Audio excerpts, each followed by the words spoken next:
Hello all, I'm the Film Bastard and welcome back to Season 2. You know, we had a lot of fun last year, but there was one film in particular you folks really seemed to enjoy.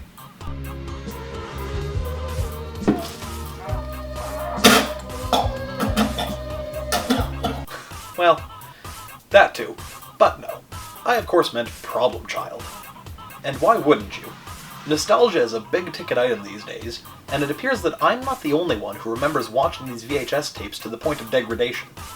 What no one seemed to be aware of, however, was a third entry into the Problem Child series in 1995. And why would we be? We were kids. We certainly didn't have the $30 necessary to buy a direct-to-video sequel to a film that our parents could rent at Blockbuster for 99 cents. But that's enough carbon dating for one video. We've got a review to get to. By popular demand, this is Problem Child 3. Well, we've got the universal bumper. So far, so good. Hi, this is me, Junior Healy. Oh, we're just going to be looking at pictures, huh? Well, actually, I don't know that that would be such a bad thing. These drawings, clearly done by an adult attempting to be childlike, look more like the characters we're familiar with than the actors portraying them. Did I forget to mention there's only 3 returning actors in this magnum opus? Heads up on that. Our junior du jour is played by Justin Chapman, and, okay, if I had seen this movie earlier, and particularly if I was younger, I could honestly believe that this was Junior growing up. To the kid's credit, he does a pretty good Michael Oliver impression. That's right.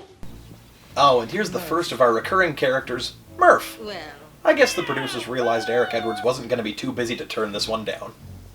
After a psychopathic Rube Goldberg takes Junior's teacher out, Junior's taken home by... Thank you very much. And I would do anything in the world. Who the hell is this guy? And the principal called my dad. Oh, bullshit!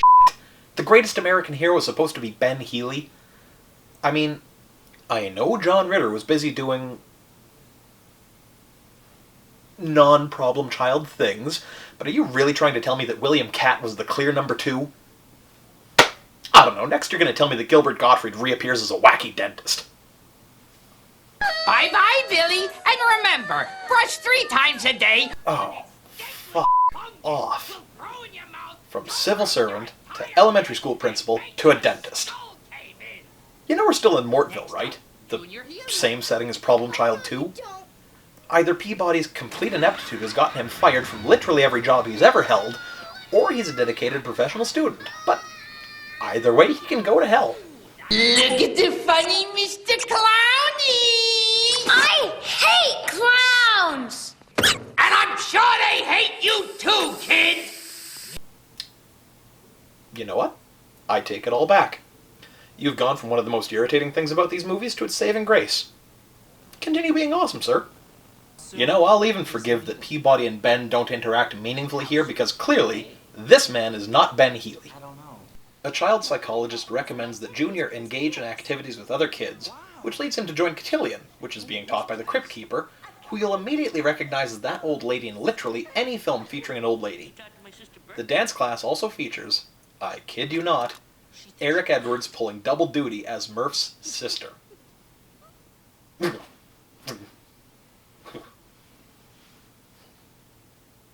It's in this class where Junior falls in love with the second worst child actress in any of these films. In order to win her affections, however, he needs to go through a weak Scott Pilgrim vs. the World sort of storyline with Duke, Corky, and Blade. But let's leave them alone for a moment to have some more fun with Peabody, shall we? Apparently Junior needs braces, which we all know is the end of life as we know it. Actually, that head thing looks kind of familiar. Where have I seen that before? You don't know me, but I know you. I want to play a game. Oh yeah. To pay for the braces, Ben approaches... Oh, hell yes! The holy trinity of recurring characters has been completed, glory be to Jack Warden. Big Ben offers to box his son for the $5,000 necessary to get Junior's braces on. Were this John Ritter mind, they had a golden opportunity for a redemptive storyline, But instead, we get to see a bicentennial man knock out the greatest American hero. I'm surprisingly okay with this turn of events. In order for Junior to more effectively crush his enemies and see them driven before him, he decides to engage them at home, so to speak. He joins the film's equivalent of the Scouts, a roller hockey league, and a Peter Pan play. The next few scenes I can only really describe as retributive. Not only for the slights that Junior suffers in this film, but for the series as a whole.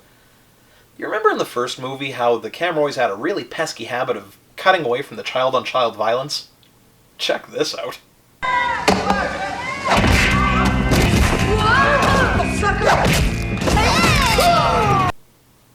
Fantastic. Before we get the big climactic scene with the douchiest of child actors, however, we get this little nightmare, when Junior is sent to Peabody's to get his braces tightened.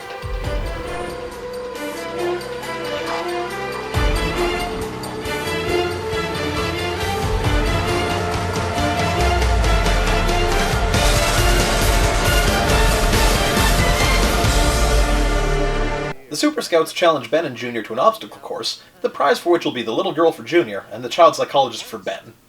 Isn't it sweet how this movie attempts to single-handedly set feminism back by about 50 years?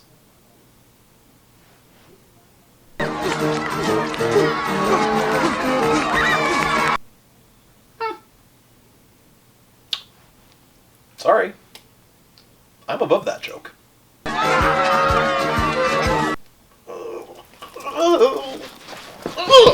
Of course, Junior and Ben pull off the unlikely win, with some help from those neat Home Alone tricks that Junior picked up, and everything works out hunky-dory.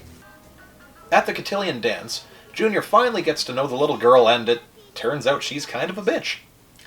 After an uncomfortable stripping prank, Junior falls in love with yet another little girl who's never mentioned before and will thankfully never be mentioned again. So that was Problem Child 3. And, you know, despite its whatever at moments, it may actually be on par with Problem Child 2 as a relatively strong sequel. I mean, it's bad. It still relies too heavily on psychotic slapstick and goofy sound effects for laughs, but I think the intentions of the cast were pretty sincere. Nobody does a really bad job, but no one makes an outstanding effort either. One of the weaknesses of Problem Child 2 is that it took itself far too seriously, a problem that clearly doesn't exist in this film. Instead of trying to recapture the magic of Home Alone with a far less likable child protagonist, Problem Child 3 is relatively harmless and innocent fun. Problem Child 3 is a film fully aware of its roots, even being cleverly self-referential at times, which certainly took me by surprise. Despite the fact that no one asked for it, Problem Child 3 offers a relatively satisfying conclusion to everyone's narratives. Of course, there's still a lot of unanswered questions, but come on, cut it some slack. It's a direct-to-video release. Looking for ultimately satisfying and logical conclusions here is like talking to a wheel of cheese. Amusing, but ultimately pointless. And with that, I offer a toast. To Season 2, to all of you for making this possible, and especially to vasectomies, which I'll be getting very shortly, so as to avoid having a problem child of my own. I'm the Film Bastard, and as always, until our next review, Sic Semper Cinema. So, vasectomies, eh? When are you going? Tuesday. What if I come along with you? I got a 2-for-1 coupon. Measure once, cut twice.